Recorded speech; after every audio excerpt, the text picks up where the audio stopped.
สวัสดีผู้ฟังทุกท่านยินดีต้อนรับเข้าสู่ช่องมหาสจรรย์แห่งกรรมมิราเคิลดีการยึดติดในพุทธศาสนามีสาเหตุของความไม่พอดีความยึดติดไม่ยอมปล่อยวางทำให้คนพยายามหาวิธีในการพัฒนาจิตขึ้นมากมายแต่ส่วนใหญ่ก็จะมีพื้นฐานจากพุทธศาสนาเป็นสำคัญพระพุทธเจ้าได้แสดง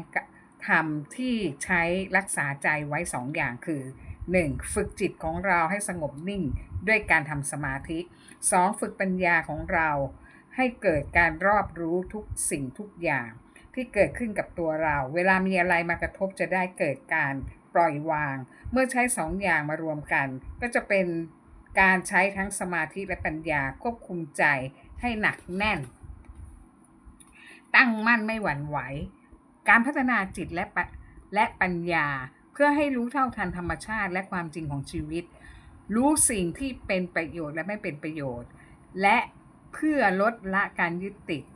จากความสุขหรือความทุกข์จะทำให้ใจสงบและร่มเย็นสามารถช่วยป้องกันและลดความเครียดความทุกข์ลงได้ทำให้ใจและกายมีความปกติและแข็งแรง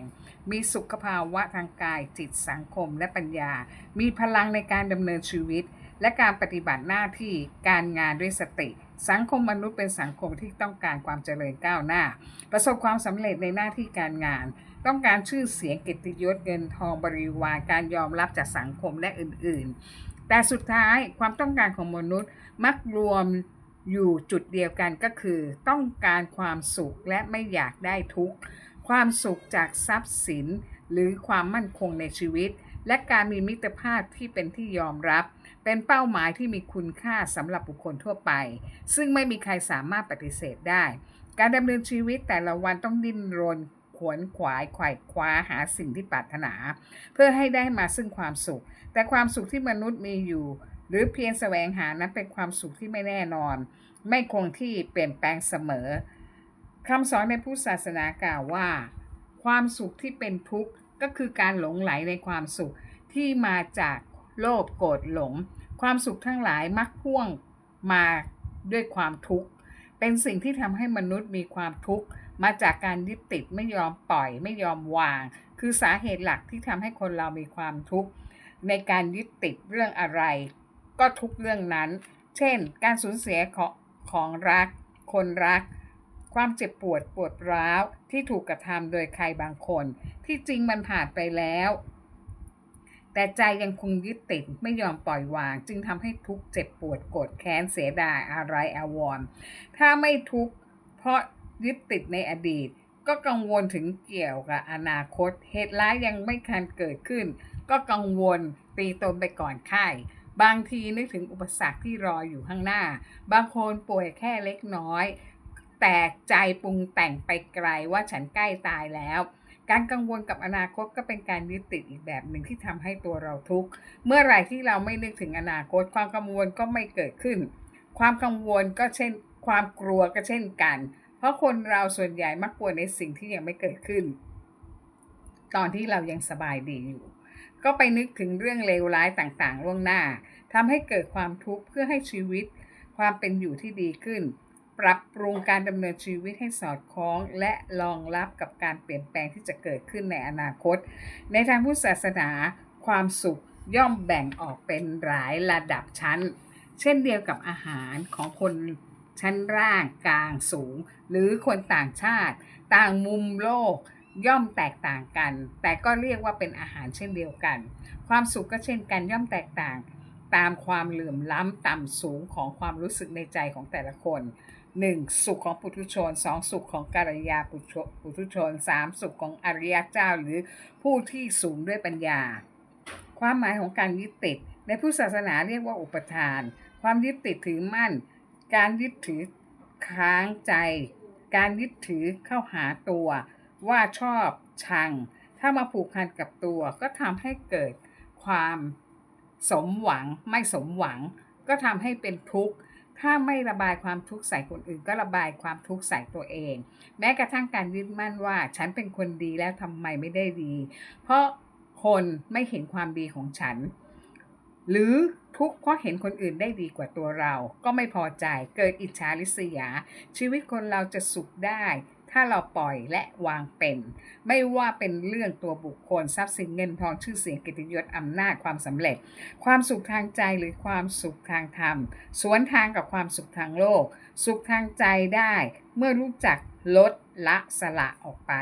เริ่มจากการให้สิ่งของที่มีอยู่แก่ผู้อื่นเรียกว่าบริจาคให้ทานเราย่อมปิติสุขคนรับก็มีปิติสุขแต่ถ้าเป็นคนที่คิดจะเอาเข้าหาตัวเองอย่างเดียวย่อมไม่มีความสุขเพราะถูกความเห็นแก่ตัวเข้าครอบงำการยึดมั่นในพุทธศาสนานั้นแบ่งเป็น4อย่าง 1. ยึดติดถือมั่นว่าเป็นของเราเป็นเหตุให้เกิดความหลงเข้าใจผิดทำผิดในรูปรสกลิ่นเสียงสัมผัส 2. ยึดมั่นในทิฏฐิติดฝังใจด้วยความเชื่อต่างๆ 3. ยึดมั่นด้วยอำนาจกิเลสธรรมเนียมปฏิบัติที่ปฏิบัติถือกันมาเชื่อว่าเป็นของขลังเป็นเหตุให้เราอยู่ในความงมงาย 4. ยึดมั่นว่าเป็นของตนจึงแบ่งฉันเธอและเขาด้วยอำนาจของการยึดมั่นจึงก่อให้เกิดกระทบเจตนาและการกระทำเพื่อให้ได้ครอบครองและให้เป็นไปตามความยึดมั่นและนำไปสู่การกระทำที่เรียกว่ากรรมดีกรรมชั่วการยึดมั่นต่อภายนอกได้แก่กามคุณ5คือรูปเสียงกลิ่นรสและสัมผัสน่ารักน่าใคร่ชอบใจไม่ชอบใจต่อบุคคลสิ่งของเรื่องที่เกิดติดต่ออยู่กับภายนอกเปรียบกับร่างกายเป็นบ้านที่มีประตูหน้าต่าง6ช่องทางที่รับรู้และทำให้ใจเราฟุ้งซ่านขุ่นมัว 1. ตาของคนเราก็เหมือนกับงูที่ชอบที่ลับๆอะไรที่เขาปกปิดไว้ชอบอยากรู้อยากเห็นยิ่งปกปิดยิ่งอยากดูเมื่อเปิดเผยออกมาแล้วความอยากดูก็ลดลงบางอย่างแล้วเกิดความพอใจไม่พอใจในสิ่งที่เห็น 2. หูของคนเราก็เหมือนกับจระเข้ชอบที่เย็นๆอยากฟังแต่คำพูดที่ไพเราะสรรเสริญเยินยอแต่ถ้าได้ยินคำนินทาก็จะไม่พอใจพานโกรธเกลียด 3. จมูกคนเราก็เหมือนนกในกรงที่ชอบดิ้นรนพอได้กลิ่นหอมก็จะดมตามกลิ่นว่าลอยมาจากที่ไหน 4. ลิ้นคนเราก็เหมือนสุนัขบ้านที่ชอบอยู่ในบ้าน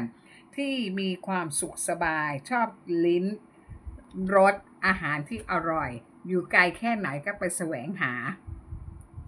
5. กายคนเราเปรียบเหมือนสุนัขจิ้งจอกคือชอบวิ่งไปมาไม่หยุดนิ่ง 6. ใจคนเราเหมือนลิงซุกซนไม่อยู่นิ่งกระโดดไปมาตลอดเวลาคิดฟุ้งซ่านเรื่องอดีตอนาคตปัจจุบันสร้างวิมานในอากาศคิดถึงแต่เรื่องต่างๆนานาไม่สามารถหยุดนิ่งได้การยึดติดภายในก็คือคิดอยากได้อยากมีอยากเป็นวิ่งตามความโลภโกรธหลงนำพาไปมาดูความหมายของ LGBTQ L ก็คือเลสเบี้ยนกลุ่มหญิงรักหญิง G ก็คือเกย์กลุ่มชายรักชาย B ไบเซ็กชวลกลุ่มรักได้ทั้งหญิงและชาย T ทรานส์เจนเดอร์กลุ่มคนข้ามเพศ Q ควียร์กลุ่มที่พึงพอใจต่อเพศใดเพศหนึ่งโลกนี้ไม่มีอะไรบริสุทธิ์เท่ากับความรักของแม่แต่เมื่อความรักนั้นเกินความพอดีอาจกลายเป็นพันธนาการที่ทำร้ายทั้งแม่และลูกโดยไม่รู้ตัวเรื่องราวเริ่มต้นจากหญิงคนหนึ่งเธอมีชีวิตที่ใครหลายคนอาจมองว่าเป็นชีวิตที่สมบูรณ์แบบน่าอิจฉาเธอมีครอบครัวที่อบอุ่นสามีเป็นข้าราชการทำงานด้วยความซื่อสัตย์สุจริตสุภาพอ่อนโยนเรียบร้อยอัธยาศัยไมตรีดีลูกสาวทำงานเป็นข้าราชการมีรายได้พิเศษจากการทำสลัดโลแม้เงินไม่มากแต่ก็ไม่สร้างภาระให้กับครอบครัวลูกชายคนเล็กทำงานเป็นข้าราชการใหญ่เป็นดั่งดวงดาว